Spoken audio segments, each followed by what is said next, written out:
Nuevamente les doy la bienvenida a esta nueva sesión de diálogos aislados.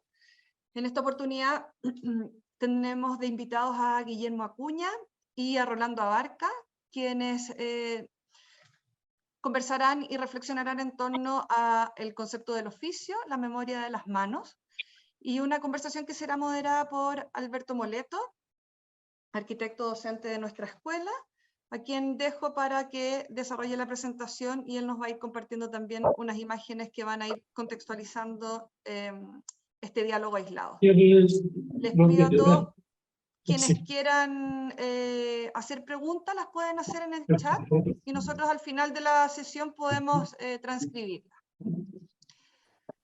Perfecto. Adelante, Alberto. Gracias, Maida. Gracias por la presentación. Bienvenidos a todas y a todos. Muchas gracias, Guillermo y Rolando, por acompañarnos hoy día. Primero los quiero presentar a cada uno. Rolando Abarca, que está en la universidad, es maestro cantero y historiador. Y ha trabajado en diversos proyectos, entre ellos la cantería de restauración de la Catedral de Santiago, y como historiador se ha dedicado a dar a conocer el oficio en diferentes lugares de Chile como en el extranjero, y tiene varios proyectos interesantes que hoy día vamos a intentar comentar.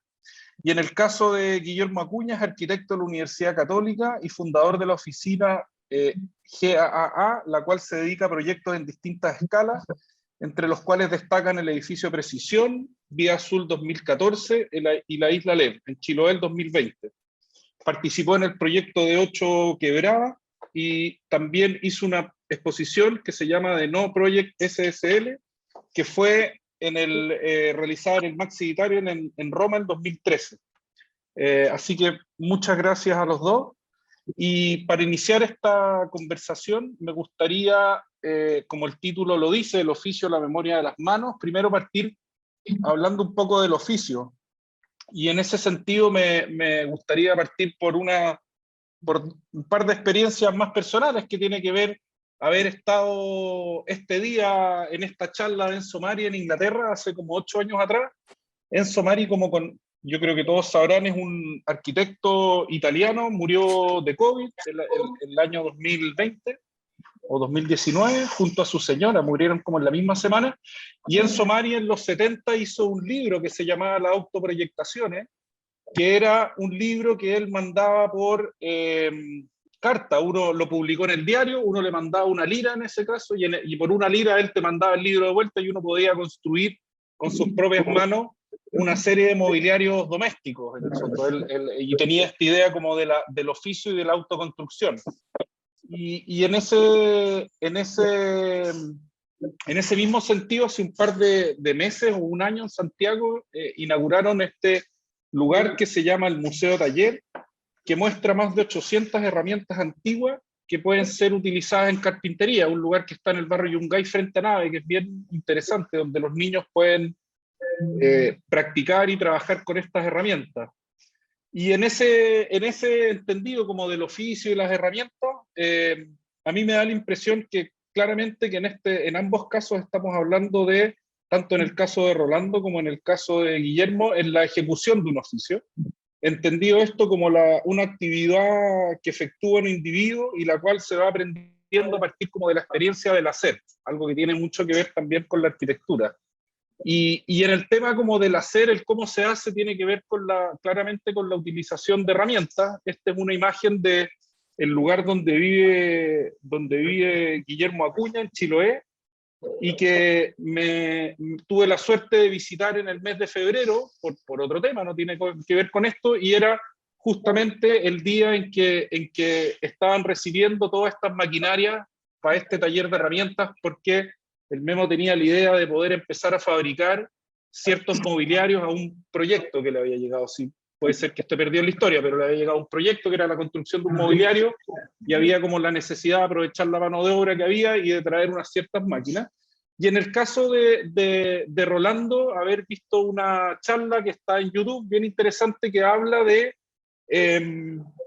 un poco del oficio del cantero, y que el cantero finalmente necesita, Guillermo, tú después me corrige, una herramienta comprada que tiene que ver con la wincha, y el resto de las 19 herramientas, si no me equivoco, que utilizan los canteros, son hechas por ellos, son en el fondo se hacen por ese lugar. Entonces, más que entrar en el detalle de la obra, me gustaría que pudiéramos conversar un poco como de las herramientas necesarias en el minuto que uno quiere entrar a hacer un oficio, que es un poco lo que yo entiendo que hacen ustedes.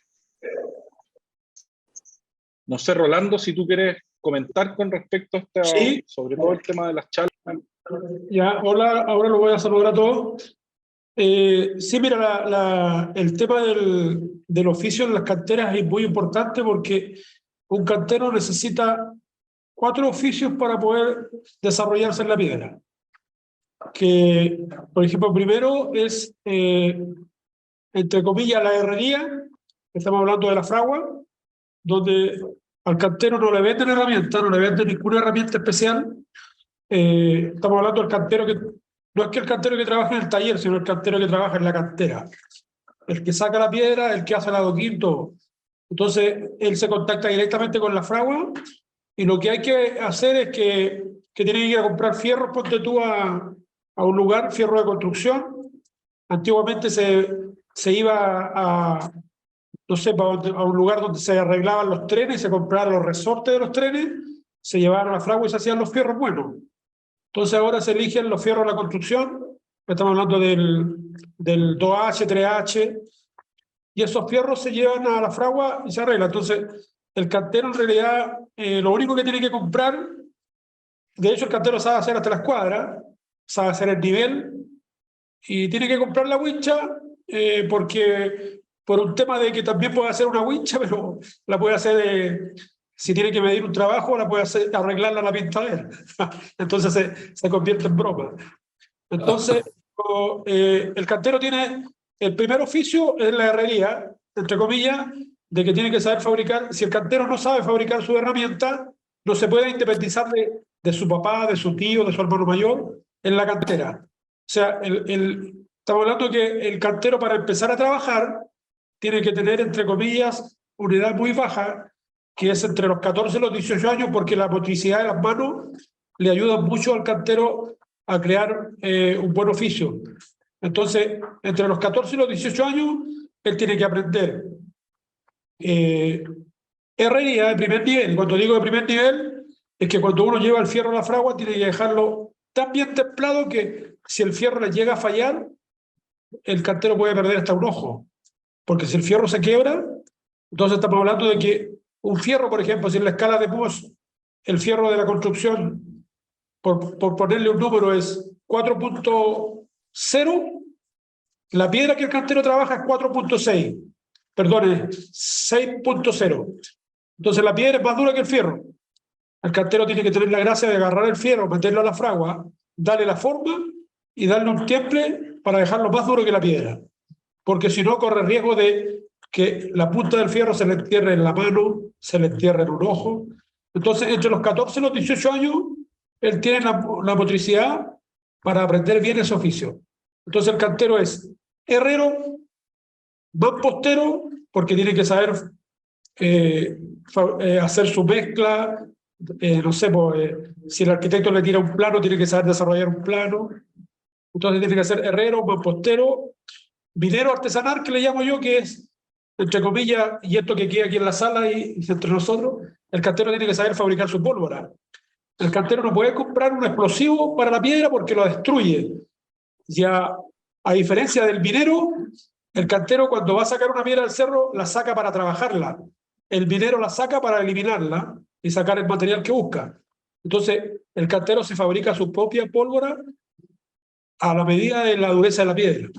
Entonces el cantero es herrero, cantero, minero artesanal y mampostero.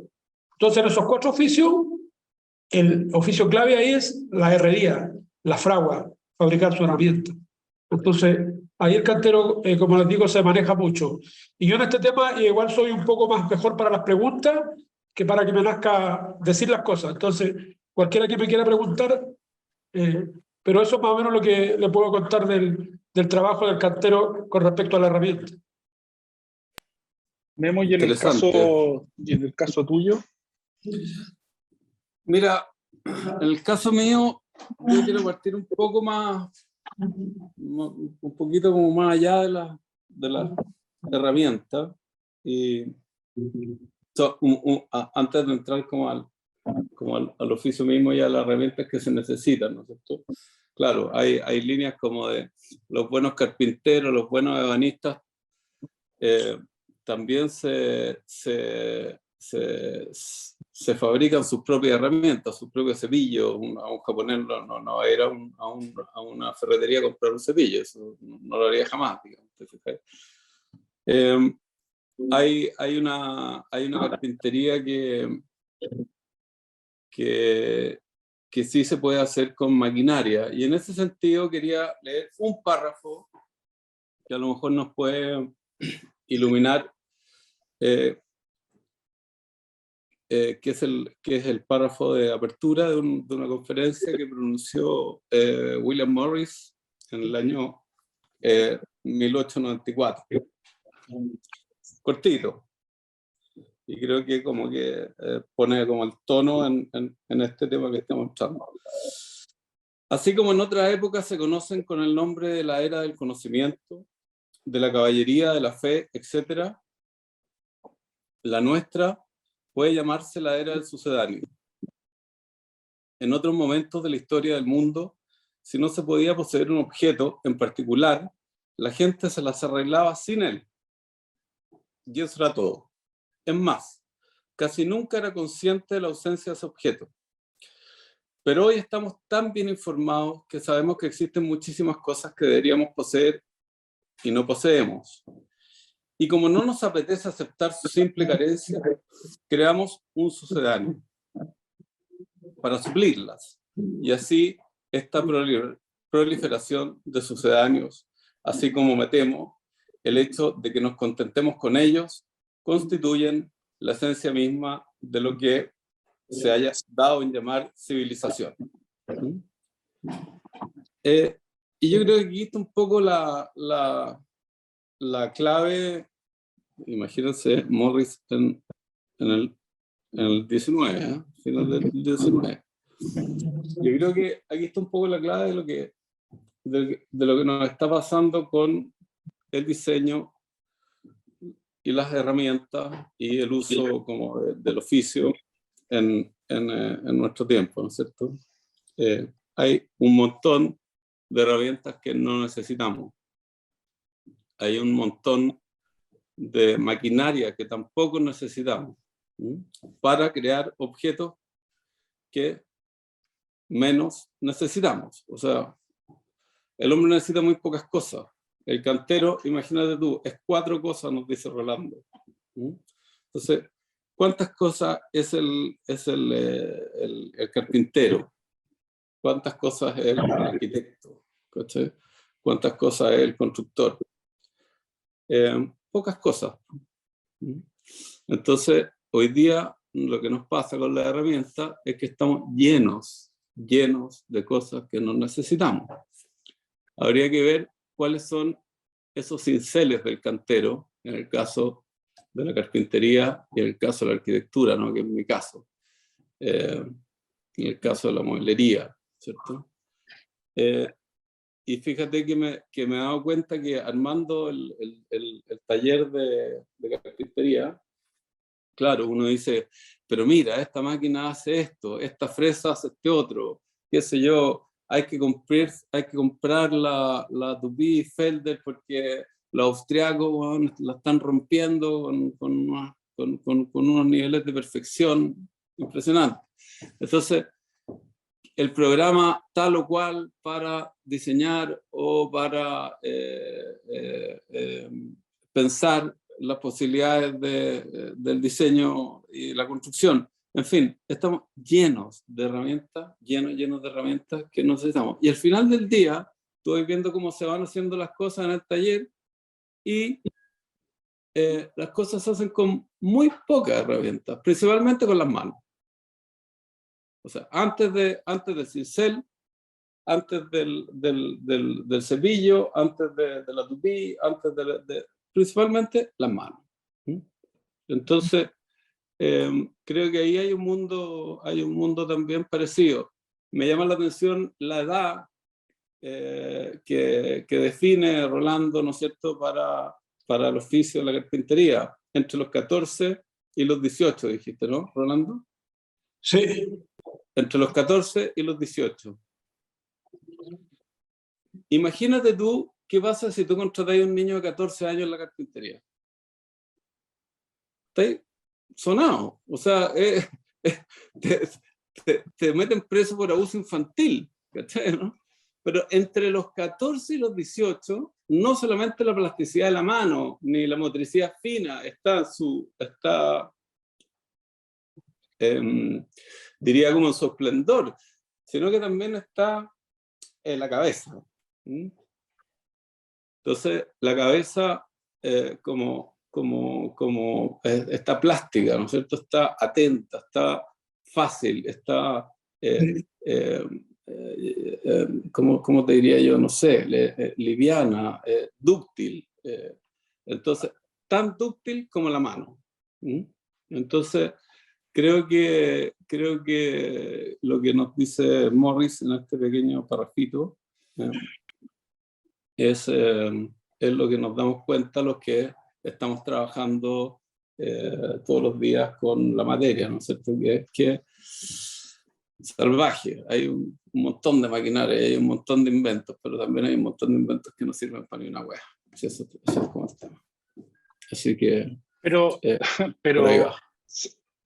a ver, pero igual hay un tema que tiene que ver con estas, como con el tema de o sea, más allá de las maquinarias. Yo creo que lo de las herramientas no tiene un pretexto para empezar a conversar, pero justamente lo que dice Rolando es interesante, que tiene que ver con la edad. Yo también concuerdo, creo que la edad tiene un cierto interés que tiene que ver con el oficio, o sea, un oficio tal vez tiene que ver con una práctica. Yo creo que es algo que justamente las herramientas o el exceso de digitalización de ciertas herramientas hacen perder, sobre todo a las generaciones más jóvenes, que tienen que ver con esa práctica con la materia, con las manos, ¿cierto? Uno dice, bueno, esto lo puedo hacer después porque tengo una máquina que lo hace.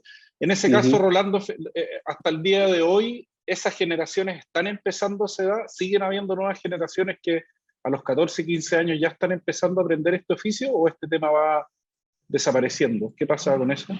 Yo empecé a trabajar en el año 81, realmente en el año 80 La Piedra, que era trabajar en la restauración después del bombardeo de La Moneda. La hechura del piso de La Moneda fue revolucionario en el pueblo. Todos nosotros, los que éramos jovencitos, hacíamos losas para La Moneda. Esa fue mi primera pega. Entonces a uno le dicen, y yo voy a hablar con términos canteriles para que no se malinterprete. Por ejemplo, le decían que uno tenía que aprender entre los 14 y los 18, y el que aprende después de los 18 y está pololeando o está casado, se le genera, entre comillas, una dificultad, ¿ya? Si está pololeando y tiene un problema con la polola, va a trabajar mal. Si tiene hijos, va a tener otra preocupación. Entonces, siempre el niño entre los 14 y los 18 estaba como concentrado. Entonces te pasaban una piedra y el maestro te decía, haz esto y haz esto, y se suponía que cuando tú te ibas para la casa, te quedaba eso ahí igual. Entonces, esa era como la idea clave. Entonces cuando un cantero empezaba a trabajar mal y hacían las cosas mal hechas, le decían, este aprendió después de los 20, era como una broma. Entonces, ¿te fijas? Entonces, lo que dice Guillermo es igual, pero a veces uno no lo valora, porque, por ejemplo, él lo está mirando desde ese punto de vista, y yo creo que es normal. En las canteras, todos los jóvenes, mira, ahora hay, si no estoy hablando del año 79, 78, cuando empezó el boom de hacer losas para La Moneda, habían, ponte tú, si le ponemos una cantidad, 100 canteros. Hoy día hay 500, 600 canteros, o sea, hay 6, 7 veces más canteros que cuando yo empecé a trabajar. Entonces, y esos niños, antes nosotros no teníamos la oportunidad del estudio, ahora esos niños tienen la oportunidad del estudio, pero el papá sabe que tiene que mandarlo al cerro, porque si el niño falla en el estudio, no le gusta el estudio, o no hay dinero para que el niño estudie, él no puede empezar después de los 20 años a hacer lo que yo le estaba diciendo. Entonces, el niño estudia y va a la cantera, trabaja un rato y va a la cantera, porque tiene las dos opciones. Si le falla una, no puede a los 20 recién empezarle a enseñar el papá, porque después viene una responsabilidad económica y él tiene que saber rendir, y para rendir tiene que haber aprendido entre los 14 y los 18 años. Entonces son cosas bien básicas pero son bien normales las canteras. Entonces, el oficio ha crecido mucho en cuanto a las personas. Hay 6, 7 veces más canteros que en los años 80.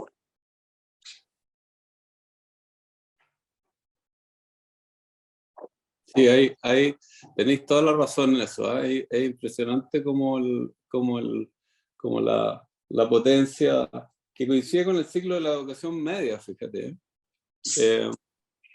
Y claro, porque un gallo, un niño, ya está formado en octavo básico, ¿no es cierto? Está corporalmente, lo digo. O sea, un adolescente de 15 años es un gallo, ya un pescado, pues ya tiene sus células todas puestas en su lugar. Entonces,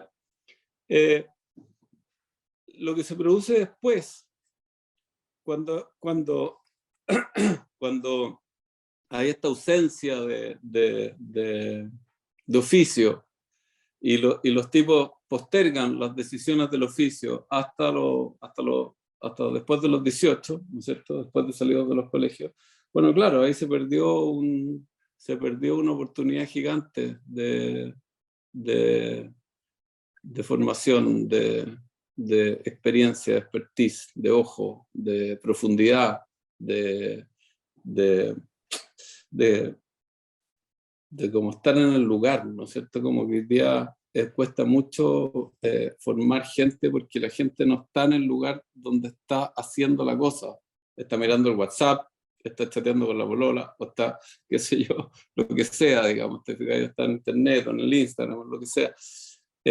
Cuesta mucho que las personas estén como con las manos puestas en la masa, como se decía antes. Entonces, creo que esa edad que nombra Rolando es bonito para pensarla, como qué estamos haciendo con esa parte de nuestra educación. Mira, Y cómo ese trabajo que tú aprendes de niño puede causarte un enorme placer, ¿cachai?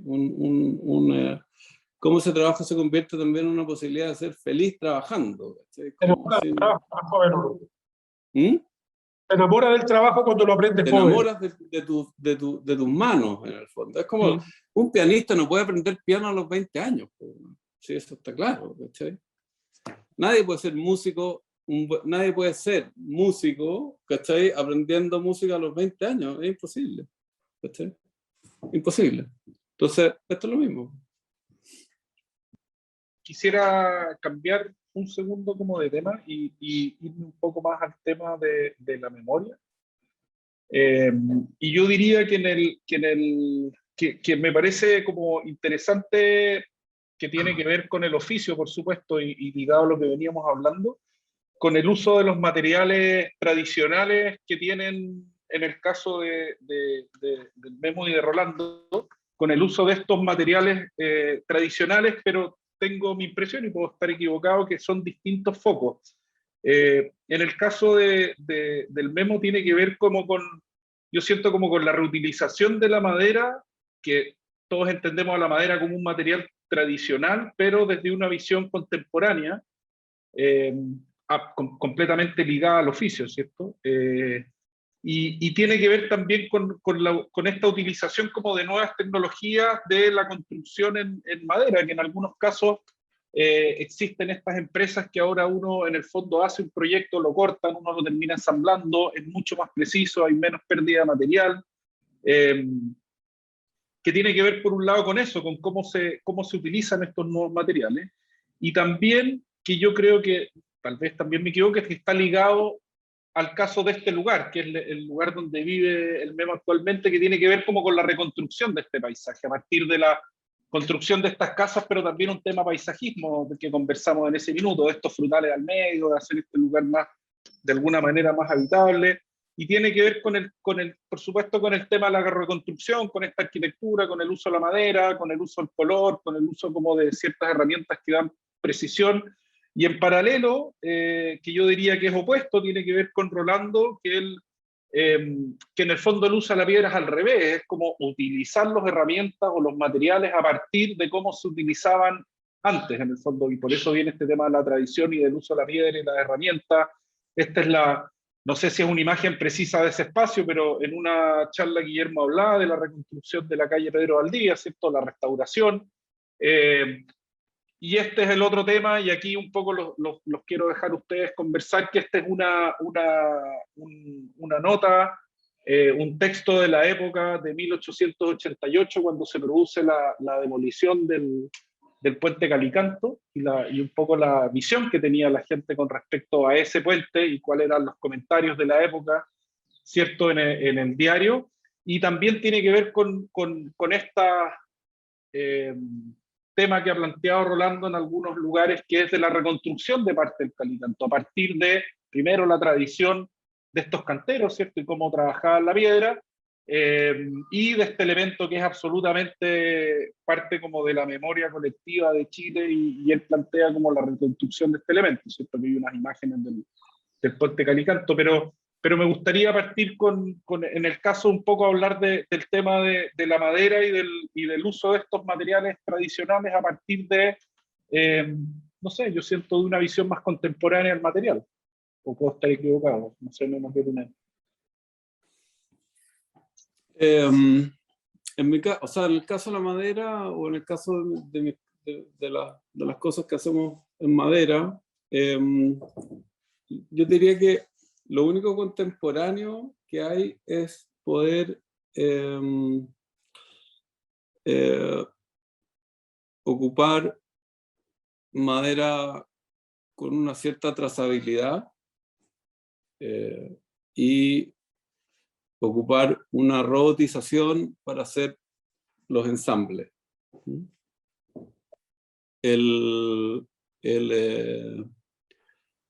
La madera es un tejido, es un textil. Entonces, creo que el apego a esa tradición también como de tejer, de hilvanar, de hacer que las cosas funcionen en el conjunto y no en partes, es súper tradicional. Es como, así se hace un bote, así se hace una iglesia chilota, o así se hace un galpón o una lechería, digamos, tejiendo.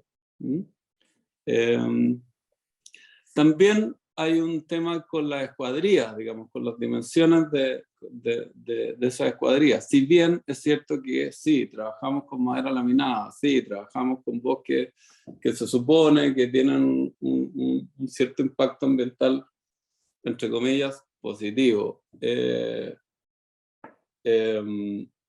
Trabajamos con un robot que nos mecaniza las uniones, ¿no es cierto?, y las partes y piezas, y nos calibra esa madera. También es cierto que esas dimensiones y esos calibres nunca están separadas de la dimensión en pulgadas de un aserradero común y corriente, digamos, de un aserradero tradicional. O sea, no trabajamos con maderas que excedan las escuadrillas posibles de un aserradero. Entonces, yo creo que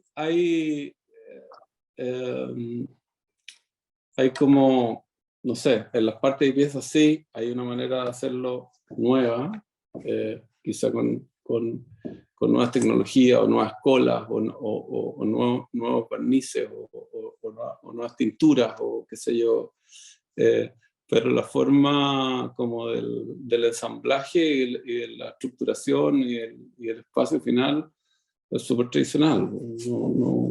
O sea, y de eso se trata, de hacer ese juego, digamos, de mantener una cierta como artesanía, ¿cachai? Como, eso es lo que por lo menos intentamos hacer. A lo mejor resulta otra cosa, pero creo que sí, creo que en las obras que hacemos sí se nota que hay una total admiración por la artesanía y por las manos de los carpinteros que la construyen. Pero, a ver, pero igual el tema, a ver, de la robotización, igual es, o sea, yo creo que tú lo dijiste bien, hay como un juego, ¿cierto? Como trabajar con estos opuestos. Si bien la escuadría es la tradicional, las uniones son las tradicionales, yo creo que la robotización es un... Es que yo, a ver, yo te lo digo porque yo siento que hay como una especie como de en ciertos ámbitos como de, yo diría como de dramatización con respecto al uso de la tecnología, pero a veces la tecnología, claro, funciona bien, es positiva en el fondo. El tema de poder robotizar un proceso constructivo y que te lleguen las piezas listas para ensamblar y ahorrar tiempo y tener tal vez conexiones más, o sea, pensar como en estas uniones de ensambles japonesas, sí, claro, o sea, pensar como en estas uniones japonesas que son increíbles, sería impracticable ahora. Es una maravilla, pero el juego está en que esa maravilla no se convierta en Minecraft, ¿cachai, no? El juego está en cómo ocupar esa maravilla a favor de una artesanía, no en contra de la artesanía, ¿cachai? Cómo cargar esa cosa que es un robot de energía humana, eso es como el tema, ¿cachai? Entonces, al final, lo que uno hace, o lo que estamos haciendo permanentemente en las cosas que hacemos, es dejar la robotización y la mecanización solo en una suerte como de, llamémoslo así, esqueleto estructural. ¿Mm? Y el resto hay que rellenarlo con una artesanía local. ¿Sí?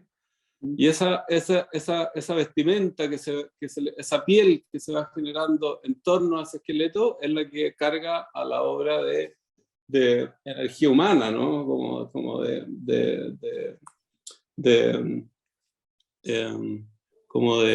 no sé, como de lugar también, ¿cachai? De carácter y de un poco como de que esto fue hecho por nosotros, ¿no? Y que eso se siente, y que eso se respire, que tiene una temperatura, y que, bueno, en fin, qué sé yo, pero tú no puedes prescindir de quién soba las maderas finalmente, ¿cachai? ¿Quién las soba? ¿Quién las hace? ¿Quién hace las lacas? ¿Quién le da los brillos? ¿Cachai? Al final, eso es eso, ese sobaje, esas horas hombre gastadas en cantear la piedra, en cincelearla, en dejarla... Eso, al final, eso es arte, ¿cachai? El resto no es arte. Rolando, y en relación a lo mismo, en tu caso, lo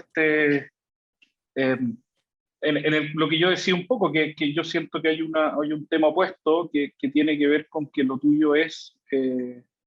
hablaste en otro momento, hablaste de la reconstrucción del Moai en Viña del Mar, y eso es, básicamente, es la técnica que ha ido pasando como de generación en generación. Yo tengo la impresión que ahí la mecanización o la robotización no entra, ¿no? O no entran estas nuevas tecnologías, o puede ser que esté equivocado. Mira, yo generalmente cuando hablo de la cantera, del cantero y de la cantería, o sea, nosotros debemos ser el único oficio en el mundo que compite con los extraterrestres, porque, no sé, pues si tú vas a un lugar y es una construcción casi imposible, te dicen que la hicieron los extraterrestres. Pero cuando tú has trabajado la piedra por más de 40 años y te has relacionado con gente que tiene muchos más años, te das cuenta que, o sea, uno lo ve desde el punto de vista muy fácil. Por ejemplo, a mí me ha tocado hacer muchas asesorías y, por ejemplo, tú vas a Machu Picchu y ves las piedras muy ajustadas, pero muy ajustadas, y ves que los muros están un poco inclinados y las piedras tienen unos cototos, y el guía va y te dice que esta la hicieron los extraterrestres, o por último te dicen que ahí hay una cabeza de puma y todo eso. Entonces tú te vas a la práctica de lo que tú has hecho y te das cuenta, según mi opinión, no es que yo diga cómo era, pero mi opinión más simple es que las piedras están súper ajustadas y tienen bocheta y agarre y están echadas atrás por una cuestión de sísmica, mi punto de vista. Y como no le podías meter un chuzo, a veces algunas piedras tenían un cototo o tenían una entrada donde tú le hacías palanca con un palo grande y las acomodabas y todo. Entonces, cuando yo voy a un lugar donde hay mucha piedra y muy bien trabajada, veo eso. Por ejemplo, Pedro Valdivia, me tocó restaurar Pedro Valdivia a mí, y mi abuelito traía boquines Pedro Valdivia en la carreta desde las canteras de Colina, donde yo vivo. Empezó a carrear, mi abuelo como en 1910 empezó a carrear a boquines a Pedro Valdivia en carreta. Después le tocó a mi papá carrear a boquines. Entonces, cuando yo llego a Pedro Valdivia y me dicen que los boquines estaban mal puestos y que todo esto, y me voy dando cuenta de que pero en Libia la calle tiene como esta inclinación así, y en el borde tenía la solera, y estaban adoquines puestos en arena. La presión que hacía el carretón o los primeros vehículos al adoquín no lo dejaban soltarse porque tenían solera. Entonces hacían una presión, pero la solera le ayudaba mucho. Con el paso del tiempo empezaron a hacer calles, boca calle, calles que llegaban a Pedro Valdivia, se empezaron a sacar la solera, y justo donde salía la calle Pedro Valdivia se hundía el adoquín. Era una cuestión simple que yo cuando empecé a restaurar Pedro Valdivia empecé a dar cuenta. Y el cantero desde ese punto de vista ve la cosa tan simple que, claro, lo bueno de todo esto de mi oficio es que cuando va un cliente a la casa no me puede discutir por la piedra porque somos pocos las personas que entendemos un poco de la piedra y de cómo se trabaja. Entonces, pero sí lo que digo yo es que el trabajo de la piedra debe ser el trabajo más simple y más fácil del mundo, porque tú te levantas en las canteras de Colina, ¿cierto? No tienes que tomar la micro, ni el metro, ni un montón de cosas que hace la mayoría de la gente, y tú te vas al cerro, por ejemplo, mi hijo o agarra su vehículo, o agarra su caballo, se va al cerro, mete el chuzo, saca una piedra y se gana el día trabajando, por esfuerzo, pero ese esfuerzo físico, no ese esfuerzo mental que hace todo el mundo. Entonces, el trabajo de la piedra yo lo veo muy fácil, muy fácil. Entonces, a veces me cuesta un poco detallar ciertas cosas, porque es mi día a día, he vivido toda la vida de eso. Entonces, yo creo que todo lo que se hace fuera de las canteras es difícil. Y en las canteras de un pueblo, lo he hablado yo, las familias son muy grandes. Por ejemplo, para el estallido social, los canteros no entendemos muchas veces, desde el punto de vista de un cantero, por qué una persona sale a reclamar, ¿cierto? Por sus derechos, por un montón de cosas. Los canteros los relacionamos mucho con las personas que tienen un buen pasar económico, porque la piedra es cara, el trabajo es caro, y la persona, a veces a la constructora no le pide el adoquín, se lo pide directamente, el dueño de casa le pide el adoquín al cantero. Entonces se genera una relación. Entonces, ahí yo fui aprendiendo de que fui aprendiendo un poco de el trabajo del cantero, lo que el cantero sabía, porque me tocó a mí discutir muchas veces con el cliente que llega a la casa, a mi taller, y le pone el precio a su trabajo. De lo poco que hemos conversado aquí, ustedes se dan cuenta que yo veo el trabajo fácil, pero todo el mundo lo ve difícil. Entonces, el cliente va a las canteras y le va y le pone precio al trabajo. Entonces, me empecé a dar cuenta yo que tenía que poder explicarle al cliente cómo se trabaja, cómo se saca la piedra, cómo se hace el adoquín, cómo se lleva y cómo se instala. Entonces, ahí fue un poco tratando de explicarle al cliente para que el cliente no hiciera eso de ir a la casa, ponerle precio al trabajo y todo eso. Entonces, ahí fui viendo los detalles y el trabajo, como te digo, me cuesta explicarlo un poco porque lo veo muy fácil, pero cuando lo empiezo a explicar, me doy cuenta que es bien complejo porque, como les hablaba de los 4 oficios que tiene que tener un cantero para poder trabajar la piedra, son oficios muy difíciles, son muy detallados, pero el trabajar la piedra, como les digo, es muy fácil porque vas al cerro, llevas la herramienta, sacas la piedra, la partes, haces el adoquín. Y hay otro tema que aquí también que a lo mejor no tiene que ver mucho con el punto que estamos tocando ahora, pero por ejemplo se genera la confianza, es tan grande en las canteras que, y para la gente que hace el adoquín, por ejemplo, se le convierte tan fácil cuando, por ejemplo, cuando a ti te va tan bien en tu trabajo, por ejemplo, mis hermanos mayores son de los mayores vendedores de adoquines, le empieza a ir tan bien en el trabajo que la gente le empieza a exigir más trabajo del que puede hacer. Entonces, ¿qué es lo que hace? Algunos canteros empiezan a comprarle adoquines a otro cantero y lo revenden. Y con términos de cantero se convierte en cortacola, que le llaman al contratista. Entonces el cortacola es el que se empieza a calentar la cabeza y al cantero se le hace tan fácil que, por ejemplo, mira, el día a día de un cantero se levanta 6 de la mañana, 6 de la mañana, prende la fragua, echa el carbón, mete los fierros, los arregla, se va a la cantera, saca la piedra, hace el adoquín y viene el cortacola, que es el contratista, y mi hermano, por ejemplo, manda el camión y manda al chofer del camión y al pioneta a la cantera, le carga los adoquines al cantero, se los lleva a Santiago Y ahí hay otro tema que también voy a tocar que es bueno que se sepa.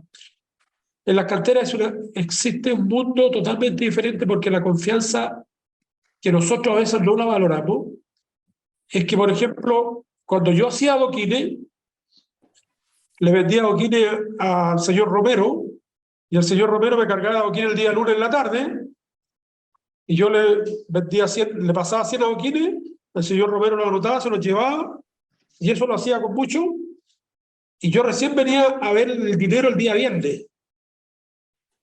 O sea, yo toda la semana generaba confianza en el señor Romero que el día viernes me tenía que pagar mi adoquines. Y así funcionan las canteras desde siempre. Entonces el señor Romero, el día viernes cobra, uno va a la casa de él y le paga el adoquín. Ahora la confianza se devuelve cuando yo me accidento en la cantera, no tengo seguro, no tengo nada, y voy el día viernes a la casa del señor Romero y el señor Romero me dice, ¿cuántos días trabajaste? 2 días. ¿Cuántos adoquines hiciste? No sé, 200, 300. ¿Necesitas más plata? Sí. Entonces, lo que se genera en las canteras es tanta confianza que al final se genera un mundo muy especial, que el cantero, entre comillas, no necesita salir de ese mundo. Entonces, cuando yo veo, por ejemplo, el mundo de la arquitectura, el mundo de la madera, el mundo de la universidad, veo mundos muy difíciles. Y entro yo a comprender a la gente que reclamó el estallido social, la gente que tiene su trabajo y tiene su responsabilidad. Entonces, el cantero también empieza a entender ese mundo ajeno que lo vemos muy difícil. Entonces, cuando yo voy a explicar algo sobre el cantero, a veces acepto más preguntas que respuestas. O sea, me gusta que me hagan esta pregunta para yo poder ir explicando, porque si no, entro en un mundo donde, entre comillas, un mundo de fantasía, que a lo mejor de repente cuando estoy en una sala y los alumnos quieren aprender algo, solamente yo le cuento el día a día de un cantero, pero a lo mejor el alumno quiere saber esto, quiere saber esto y otro. Entonces, me gusta que me hagan esas preguntas y la pregunta sobre las herramientas, sobre esas cosas. Entonces, el mundo del cantero, como les explicaba, es un mundo muy especial, físicamente muy difícil, mentalmente muy fácil. Al cantero el cliente va a comprarle la casa el adoquín. El cantero no vende el adoquín, al cantero se lo compran, no se calienta la cabeza, le llevan la plata a la casa. Entonces, es un mundo así muy... Entonces, las preguntas yo las voy respondiendo más que ir detallando a veces ciertas cosas. Sí, está interesante. Ahora pareciera ser que las canteras empiezan a funcionar como una suerte de cooperativa, entonces más allá que un trabajo individual, ¿no? O sea, el tema como del trabajo colectivo funciona. Sí, es muy individual, pero como dices tú también, por ejemplo, existe la asociación de canteros, la asociación gremial de canteros, donde si tú te enfermas, el día viernes la asociación te pone tu platita. El cantero, por ejemplo, y lo voy a decir entre comillas, con orgullo, por ejemplo, el cantero no tiene AFP. Ningún cantero tiene seguro, porque es un mundo tan especial que si tú te enfermas, por ejemplo, mira, nosotros somos 2 hermanos. Ricardo, por ejemplo, es casado con la Sara, que son 15. Jaime es casado con la Daniela, que son 12. Ignacio es casado con la Juana, que son como 12. O sea, imagínate cuántos sobrinos, cuántos cuñados, cuántas... Entonces, cuando uno se enferma, todo el mundo coopera con uno. Entonces, uno cree que es un mundo normal, pero no es así. Fuera de las canteras existe el mundo normal, donde uno a veces no puede entender. Entonces, a veces hay gente en las canteras que no comprende el estallido social. Hay gente en las canteras que no comprende cuando el emprendedor le ha ido bien y alguien viene y le hace tira a su negocio, porque nosotros vivimos en otro mundo. Entonces, cuando nosotros queremos adaptarlo o meterlo en el mundo, por ejemplo, entre comillas, de ustedes, yo acepto las preguntas y doy la respuesta, porque si me pongo a hablar un poco sobre cómo yo veo el mundo de las canteras, se complica, porque la gente a veces no entiende este mundo tan especial que vivimos nosotros. Sí. Memo, tengo una pregunta que tal vez sale un poco de lo que estábamos hablando, pero que cuando me invitaron a hacer esto me puse a pensar como acordar un poco en tu obra, en lo que hayas estado haciendo en el último tiempo y un poco lo que decía la biografía del principio, ¿cierto? Está este edificio de precisión, está esta casa Lo Curro, que me acuerdo haberte visto una charla bien interesante en el Magíster de la Católica, que llegaste sin presentación, pusiste los dibujos en la mesa, ¿cierto? Y empezamos y armaste una conversación, más allá que con presentación con dibujos, como con este tema de la tecnología. Dijiste, a mí me da lata hacer presentaciones, encuentro que la pega del arquitecto está acá, sacaste los papeles, fue bien bonita ese encuentro. Pero claro, está la casa de Lo Curro, que creo que incluso hay unos espacios que tenían como unas pátinas de oro, una cuestión hiper sofisticada. El edificio de precisión tiene todos estos bloques, y después empieza a aparecer esta como arquitectura en madera más tradicional que uno pensaría, que en el camino un arquitecto es como ir al revés, ¿cierto? Uno en general parte como haciendo cosas en madera más pequeñas y quiere intentar crecer de escala y empezar a hacer edificios más complejos. Por lo menos es lo que me pasa a mí. Yo, si pudiera hacer un mega aeropuerto o una mega torre en Nueva York, estaría feliz. Y no haría más casas, la verdad que. Pero ¿qué hay con eso? ¿Hay algo con eso? ¿Hay algo? ¿Fue qué? ¿Buscado? ¿Suerte? ¿Pasó así? ¿Lo estáis contentos? O sea, ¿qué hay en eso? Yo creo que hay una, o sea, que en el fondo cuando uno trabaja, a ver, te lo voy a explicar desde este lado. Yo voy acompañando mi vida con mi trabajo. En el fondo es como lo que le pasa a lo que contaba Rolando de las canteras. Tengo mi propia cantera, ¿cachai? ¿No? Entonces, no dependo mucho de lo que esté pasando afuera como para yo ejercer lo que tengo que hacer, ¿cachai?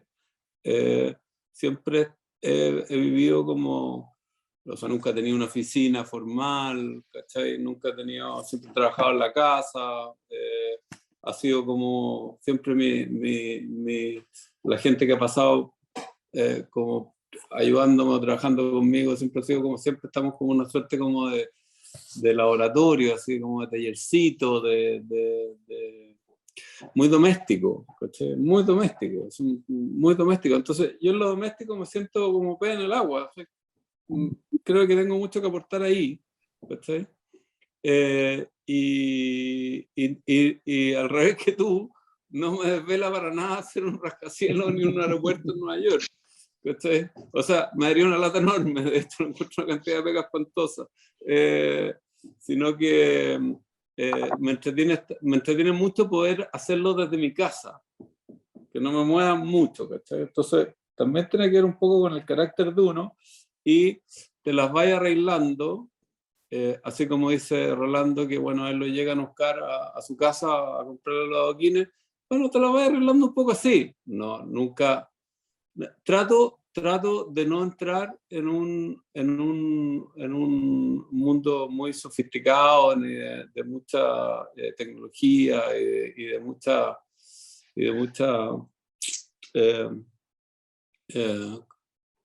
digamos así como muy, no sé, de mucho salón, muy rimbombante, sino que más bien lo más doméstico posible, ¿cachai? ¿No? Lo más doméstico posible. Y es cierto, algunas veces, y los diseños que hago, o sea, imagínate que el edificio Precisión, nosotros tuve mi oficina en el edificio Precisión 3 años, y en Vía Azul la tuve 8 años. Mi oficina en la obra. Nunca tenía oficina, ¿cachai? Entonces, cuando estuve construyendo San Pedro de Atacama, nos fuimos 2 años a San Pedro de Atacama, y después cuando me vine para el sur, bueno, aquí estoy, en la obra, ¿cachai?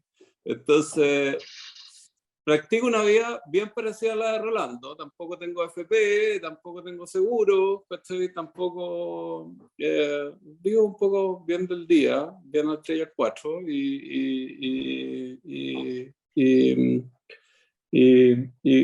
tratando de controlar una escala que permita que no puedas identificar tus horas de oficina de tus horas de ser humano común y corriente, digamos, ¿cachai? ¿No? Pero tiene que ver con la escala. ¿Lo asociáis a un tema de escala? No, o sea, no lo asocio a un tema de escala, lo asocio a un tema de cómo imprimir lo doméstico en cualquier escala, ¿cachai? O sea, es como ¿Cómo lleváis eso a que si te toca una obra grande, ¿cachai? Como por ejemplo cuando me tocó hacer Vía Azul, que era una obra grande, compleja, era una casa, sí es cierto, pero bueno, una casa muy parecida a un palacio, ¿cachai? Bueno, ¿cómo nos vamos a vivir a esa casa? Pues, ¿cómo nos vamos a ir a la obra, ¿cachai? Y cómo en la obra, con las manos metidas en la masa, doblando fierro o poniendo pátinas de oro o lo que sea, vais aprendiendo y vais dando soluciones y no estáis desde como una especie como de séptimo piso o qué sé yo, en Manhattan, dando instrucciones para que otros hagan lo que tú tienes que hacer. ¿Cachai? Eso es como... Oigan, y un poco para ir cerrando con un tema, hay un tema que es bien frecuente y que yo creo que en ambos casos queda bien claro, que tiene que ver con esto que uno podría llamar el autoencargo, ¿no es cierto? Cuando uno se autoencarga cosas. Lo pregunto un poco, Rolando, en el caso tuyo, por el tema del calicanto, que no lo hemos conversado, que tal vez sería bueno, que en el fondo es inventarse una historia, ¿cierto? Y en el caso del Memo es más evidente, en el sentido que ya nos habló un poco de este tema como de lo doméstico, que los encargos tienen que ver con lo que se puede abarcar, que tiene que ver con ir a vivir a Chiloé, que tiene que ver con la construcción de este lugar. Es un autoencargo, una cosa que uno lo asume poco, y uno podría, por lo menos en la arquitectura, que es lo que yo estoy más familiarizado, hay varios personajes en el mundo que han funcionado a partir de los autoencargos. No hay para qué entrar en detalle, pero Rolando, ¿qué pasa con eso, con autoimponerse cosas o autoencargarse ciertas cosas que pueden tener algún futuro, como el tema del calicanto? Mira, el tema lo que he conversado mucho yo yo he buscado muchas piedras, he encontrado muchas piedras del puente de Calicanto. Yo, o sea, si tuviera que contarlas, más de 400 piedras, y me llamó la atención lo que está puesto ahí en el metro Calicanto, donde desarmaron y la pusieron las piedras al revés. Entonces, están al revés, pues el agua pasaba por arriba, ahí las de arriba están todas. Y las piedras tienen marca de familia. La gente no detalla eso, pero si ustedes van al Calicanto un día, van a ver que hay como 10 piedras que tienen la marca del cantero. Hay y como yo conozco las marcas de los canteros, hay piedras hechas por el hijo y por el papá. ¿Ya? Santo Domingo igual. Entonces, aquí veo yo que la idea mía de reconstruir parte del Calicanto es porque me ha tocado viajar harto, y cuando uno viaja y tiene Facebook y quiere jactarse, porque en realidad eso es lo que es cuando, no sé, pues, si andáis en París, la necesidad no es sacarse una foto en la torre, pero la necesidad es decirle a los demás, sin querer decirle que andáis en París, sacáis una foto. Entonces, cuando alguien viene a Chile o a Santiago, ¿dónde se va a sacar la foto? Cerro San Cristóbal está la Virgen, vaya a Colombia hay una Virgen, vaya a Ecuador hay una Virgen. Entonces, Chile como que no tiene eso, encuentro yo. Y el puente fue una cuestión que marcó mucho esa época. Y para mí, que tengo mi relación con la piedra, pienso yo que el puente de Calicanto, si se reconstruyera parte del puente, es obviamente que va a pasar a la historia, y después se va a ver esos 4 arcos del puente, y no se va a decir que se reconstruyó, sino que se va a decir que el puente existió de tal fecha. Entonces, la idea tampoco es hacer un cierre, ¿cierto?, con malla, meter a los canteros adentro, meter maquinaria y hacer... No, la idea mía es, y yo ahí creo que Guillermo me va a entender perfectamente, de que mientras se construye el puente con las técnicas antiguas de poder rescatar en los oficios, que en el fondo eso es lo que me gusta a mí. Por ejemplo, el puente tenía piedra y ladrillo, y el carpintero trabajó mucho ahí porque para poner el ladrillo hacían estos marcos de madera, todo eso. Entonces, rescatar el oficio del ladrillero, ¿cierto? Rescatar bien el oficio y darle respeto al oficio del carpintero y al oficio del cantero, es dejar a cielo abierto, ir reconstruyendo ahí mismo en el lugar donde estaba, porque hay espacio, y que vayan los colegios, la universidad, lleven alumnos y vayan viendo cómo el cantero, por ejemplo, como yo le acabo de decir, no sé, por 3 de la tarde llega a la universidad, ahí al lugar donde está reconstruyendo el puente, y resulta que hay un maestro que está en la fragua arreglando su fierro. Y eso existe en las canteras de Colina. Entonces sería bueno que los alumnos, que los niños vayan viendo cómo son los oficios. Entonces, al final, no sé, 2 o 3 años, cuando el puente se reconstruye esa parte, el valor no esté en lo que tú miras, sino que esté en lo que tú rescataste. Entonces tú le puedes entregar a los alumnos de la universidad y los colegios cómo se fabrica el ladrillo artesanalmente. Y ahí se va a hacer ahí. ¿Te fijas? Entonces, el rescate va más por rescatar los oficios que por la reconstrucción del puente. La reconstrucción del puente es obvia para eso. Entonces, eso es lo que yo quiero. Ya, un pretexto. Memo, ¿y tú el autoencargo? Pareciera ser que es parte de tu historia última, en el fondo. Yo tengo como tengo otro autoencargo. En Santiago tengo mi primer autoencargo, donde viví y trabajé durante 25 años, a las orillas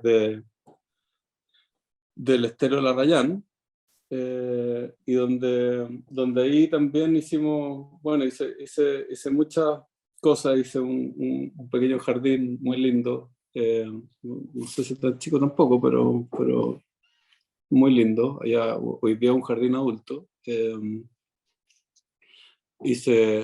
Remodelé 455.000 veces las casas, mi oficina, mi taller, y experimenté durante mi carrera santiaguina, llamémoslo así, como base. Esa era mi cantera en ese minuto.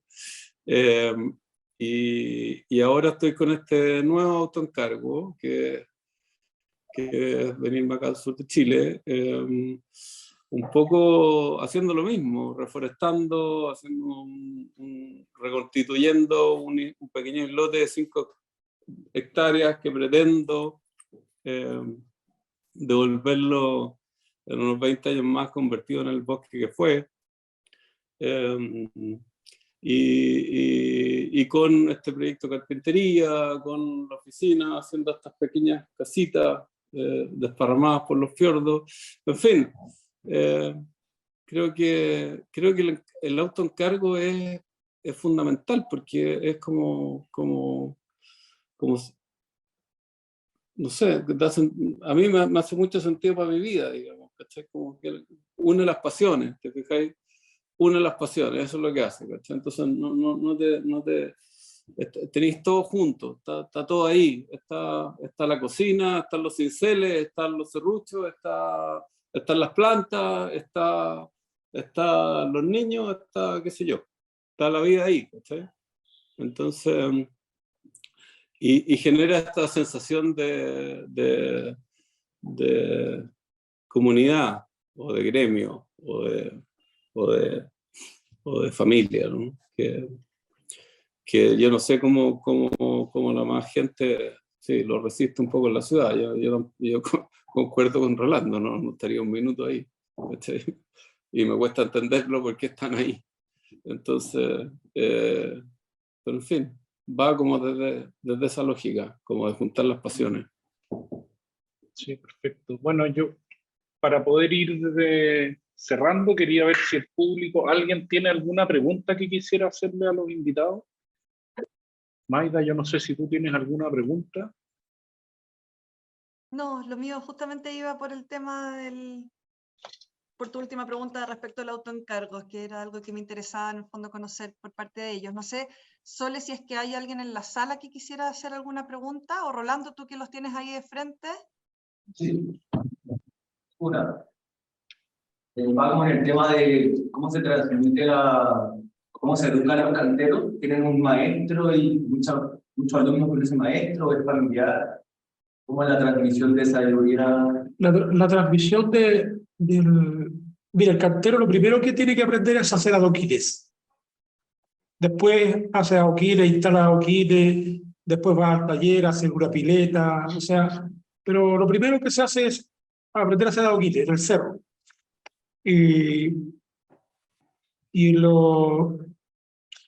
La enseñanza es generalmente del papá al hijo, del hermano mayor al hijo. yo tengo esa particularidad de que mi papá no era cantero, mi papá era carretonero de adoquines. Nunca fue al cerro, él tuvo un carretón y acarreaba adoquines. Mi papá tenía carretón, acarreaba adoquines. Y hay una cuestión que no me gusta y que me gusta del pueblo, que es como mi respeto, por ejemplo, al pueblo mapuche, que, por ejemplo, cuando uno habla de la cultura y de la historia, es valorable tener una generación de que su tatarabuelo era cantero, cierto, bonito.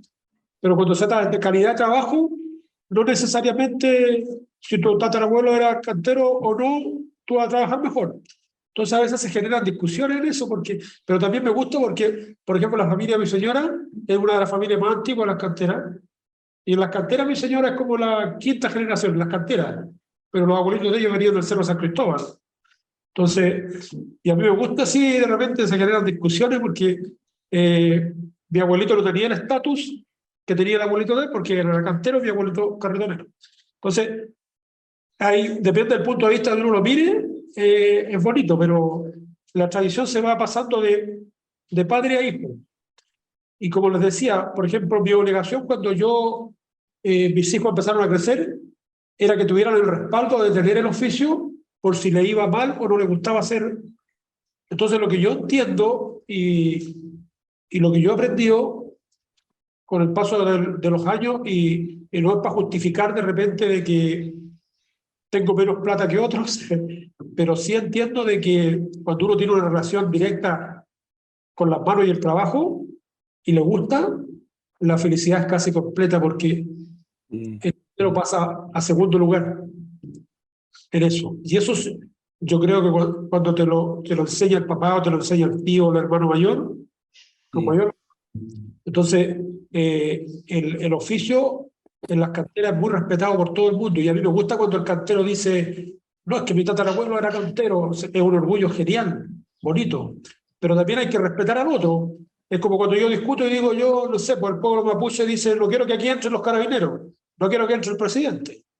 Y yo le digo, bueno, pero no vaya a cobrar la jubilación entonces. Generalmente, ¿me entiende? Porque o somos independientes o nos involucramos todos y vivimos en el mundo respetando al otro. Y cuando uno convive con el otro, ahí también uno le puede dar valor a la vida de uno.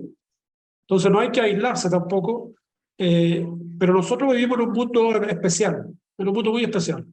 Entonces la tradición, como la pregunta es de padre a hijo y es como una obligación. ¿Y se forman especies de escuela de diferentes padres? ¿Se puede ver la diferencia o son todos más o menos horizontal, todos ven lo mismo? ¿O se puede diferenciar, por ejemplo, ese alumno de esto que tiene de la familia? Hay familias, por ejemplo, que han sido todos canteros de la cantera y traspasan eso y los hijos siguen trabajando en el cerro. Y hay gente, por ejemplo, yo aprendí en la cantera, pero me fui al taller. Y al final, si yo analizo, en el tema económico a veces me va mejor que otros, pero también me doy cuenta que mi vida es más complicada que otros canteros. Porque el cantero llega de la cantera, deja su bolso, prende la tele, toma té y es feliz. Y yo tengo que andar pendiente de que mañana tengo que entregarte todo Guinness, que te transfieran la plata. Entonces, otro punto, otro punto. Yo creo que Guillermo está pasando por eso ahora, que se alejó de Santiago y pasó eso. Sí. Oye, bueno, no sé si tenemos alguna otra pregunta. ¿Tiene alguna pregunta? A mí me gustaría hacer una pregunta, pero a Guillermo. No sé si me escucha. ¿Escucha? Sí, algo. Escucha, hola Guillermo. Hay una pregunta en realidad para los dos. Yo entiendo que tú, Guillermo, has llegado como a un nivel de complejidad, como lo quisiera decir, de obra, que se ve también, que se ha visto también en tu afición por construir barcos. ¿Por qué, perdón? Barcos. Construir barcos. Ah, sí. Ya, es que se escucha cortado. Y el barco pareciera ser que es una pieza que no permite fallo, ¿no? que no admite esa falta de precisión, ¿no? Al igual que la piedra clave del puente Calicanto, hay piedras que no permiten las fallas, ¿cierto? Donde uno no puede fallar. pero tanto los barcos como las piedras clave de un puente normalmente están construidas con herramientas muy simples. Y es muy bonito lo que han comentado respecto a que nos sobran herramientas. Mi pregunta va, ¿cómo podemos construir obras?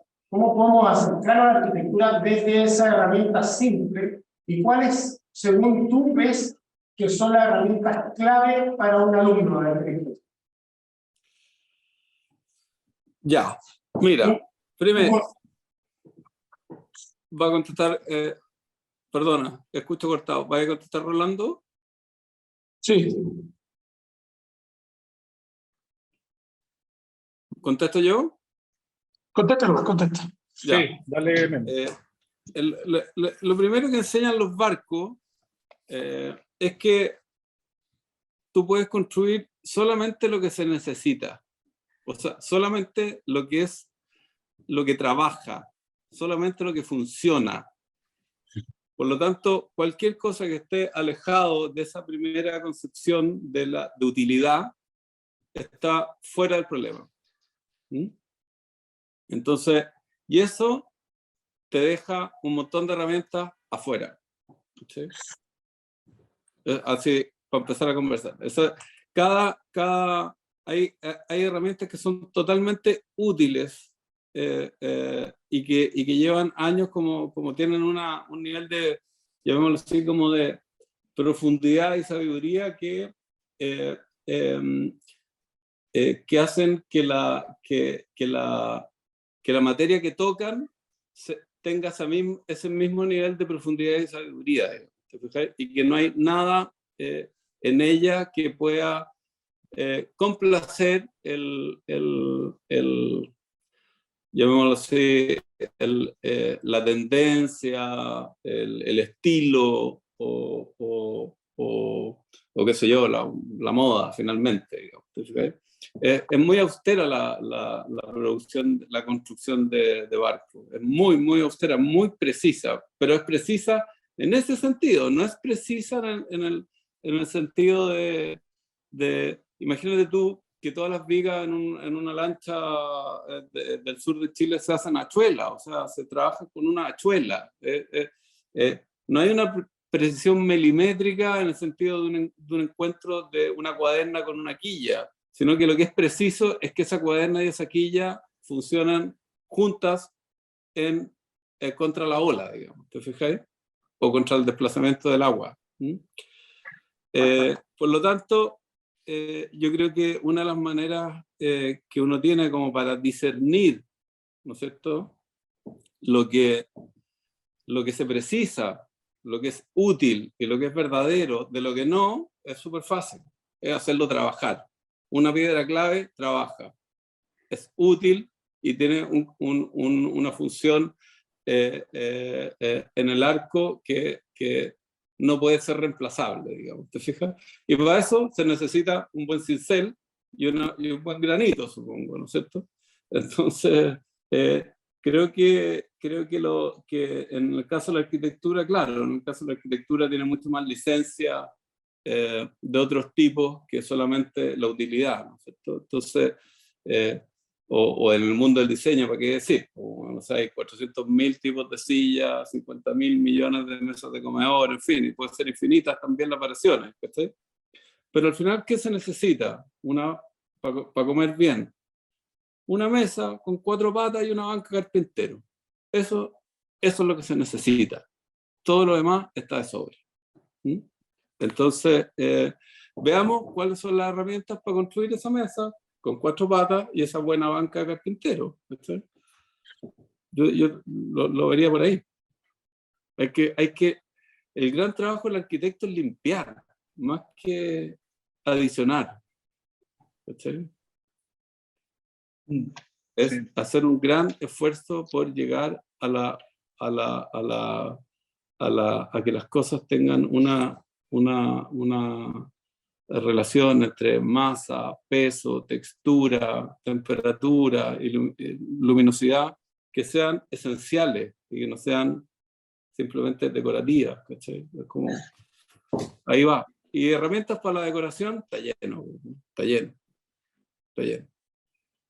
ahí te ayuda mucho la experiencia en esa parte. Sí, Sí, quizá, claro, porque quizá. la traspasáis en esa simpleza. Porque disculpa que diga, por ejemplo, a mí me ha tocado discusiones con arquitectos, con seguritos, con gente del BOP. Por ejemplo, un día, Ese otro mundo, ese otro mundo. por Ese sí que ejemplo, es peludo. a mí me toca hacer mucha restauración y me Ya. traen órdenes para meterla a la piedra. Y un día me dijeron en Talca, en el monumento grande de Talca, que yo tenía que poner el Dower pegado con polvo de piedra, con cica y polvo de piedra. Ya. Y yo le dije, no, porque se va a soltar. Ujú, Hacer una prueba y yo pegué un Dower con tierra de color, con un poquito de tierra de color para no intervenir la cica, y el otro le eché harto polvo de piedra. Claro, el otro día la pluma cuando levantó, el Dower que tenía polvo de piedra se salió, ujú. porque intervino. Entonces, eso lo aprende con la experiencia, no es que uno sepa más que el otro. Es la experiencia de que la piedra, por ejemplo, si yo la pongo a 20 metros de altura y estoy trabajando en un castillo, en 200, 300 años más, si yo la pongo mal, se puede morir alguien. Entonces, la ética le va enseñando a uno que a veces hay que entrar a discutir esos temas con las personas que supuestamente saben más que uno o estudiaron el tema. Entonces, el tema de la piedra, por ejemplo, en Chile no hay como ciertas reglas. Entonces, ahí viene la ética del maestro cantero, porque si no está la ética, también yo, no sé, pues si le pongo a una piedra que tengo que ponerle 3 de le pongo 2, me voy a demorar menos, voy a ganar más plata. Pero ahí viene esa parte que uno tiene que ser consciente en eso. Entonces, ahí viene la experiencia. Por eso decía yo, Guillermo, que la experiencia vale mucho en esa parte. Ujú. Sí, Claro. es la experiencia, pero también es la conciencia de para qué está hecho, ¿no? Para qué uno está diseñando, ¿no? Para qué estás construyendo. ¿Sí? O sea, al final, ese es el gran punto. O sea, construimos una cantidad de tonteras inútiles por el mundo impresionante, ¿cachai? Entonces, la cosa está en cómo, yo siempre digo, como, ojalá los menores los menores encargos posibles y a la gente pararla en su ansiedad de construir por construir, ¿no? Como uno tiene que saber que, que para qué son las cosas, ¿cachai? ¿No? Como, no sé, hay un tema ahí como grande que es como que estamos llenos de cosas que no necesitamos. Y eso es que también hay una cosa ética ahí, ¿cachai? Oigan, bueno, yo creo que en virtud del tiempo deberíamos ir cerrando. Solo agradecerles la conversación que hemos tenido del tema de los oficios y la memoria. Yo creo que ha quedado claro la visión que tienen ustedes con respecto al tema y espero que el público esté contento con la conversación y lo puedan mirar. No sé, Maigo, si tú quieres decir algo al cierre. Yo, por mi parte, despedirme de Rolando y de Guillermo y darles las gracias por esta conversación. Gracias a usted. Alberto. A los agradecimientos, realmente súper interesantes las visiones, bastante bien cruzadas, aunque sean de mundos aparentemente distintos, pareciera que lo esencial está más conectado de lo que uno cree. Y esto me encanta como este término de la conversación que plantea Guillermo, de que estamos llenos de cosas, sumado a lo que leíste al principio, la mitad de esas cosas más encima, además de ser innecesarias, son sucedáneos, entonces pareciera que hay un exceso real que tenemos que empezar a cuidar. Y en ese sentido me gusta como la mirada más justa, ¿no es cierto?, respecto del trabajo con el material de Leonardo. Nada, les agradezco y agradezco también a todo el resto que pudo acompañarnos ahora.